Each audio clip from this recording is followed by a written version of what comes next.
guys, so today I'm gonna do a simple recipe on how to make a watermelon wine at home in the kitchen by the kitchen counter.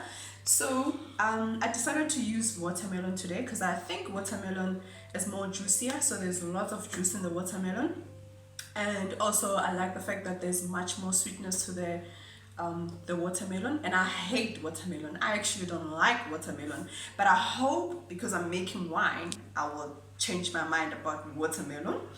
And so what do I have here while drinking a glass of Suela Rosé just to keep me in the mood?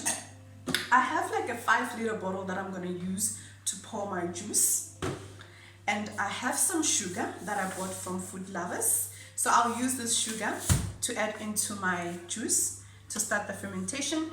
And I bought 3 watermelons that I'm going to use. They were actually on special at Food Lovers as well. And I have this bucket that I'm going to use to cut my watermelons and crush them in this particular bucket. And then I have also some yeast nutrients that I'll add to the wine as well, or the juice. Then I have a sterilizer as well, and I have acid mixture.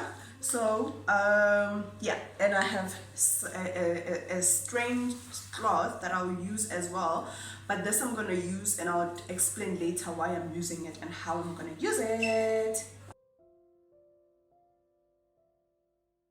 I'm going to use a knife, a sharp knife, to cut my watermelons. So what I need this inside that I'm going to use to make the wine. So my job now is to make sure that I remove this, what do you call this? Remove the crust of the watermelon. I'll do that quickly.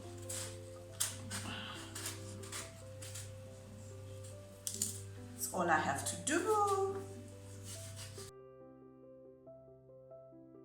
So once I'm done cutting my watermelon, cutting off my watermelon, I'm just gonna crush it so that I can, have that juice, nice juice. So because I'm doing this from home, so I'm using my hands to crush it nicely, giving it some TLC, but I need the juice. So yeah, that's what I'm doing.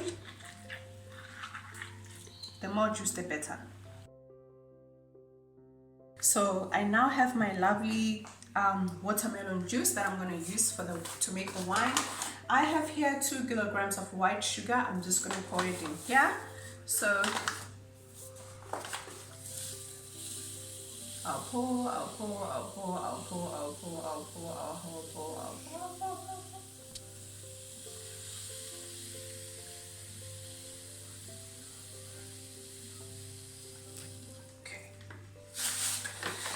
Enough space in my waist. So then I'm gonna add what's this? I'm gonna add some yeast nutrients. So I have this 1 ml spoon that I'm using, but I'm gonna add 5 ml in here. So I'll add this times 5.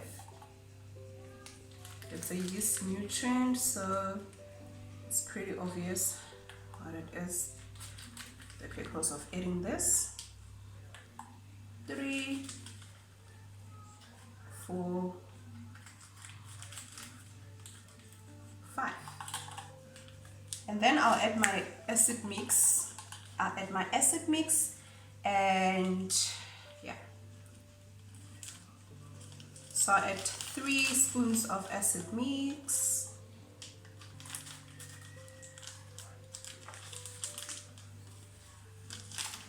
Just to make sure that at least my wine has that acidity, it's good for the wine. And then I'm gonna mix. So this is the part where I'm gonna use my strainer cloth. So you can use anything like a tablecloth if you don't have this specific material.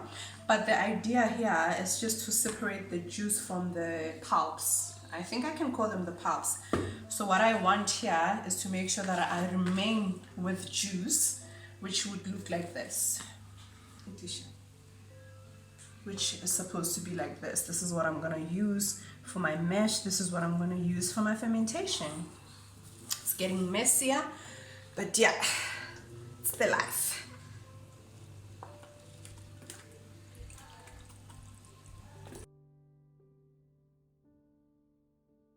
So because I don't have a funnel, I've decided to use the rule of gravity. So I'm just going to use this pipe to quickly transfer the juice from the containers that I've been using to strain my juice from the watermelon fruit, and I'm pouring it into the fermentation bottle that I'm going to use for the process of making my wine. Cheers!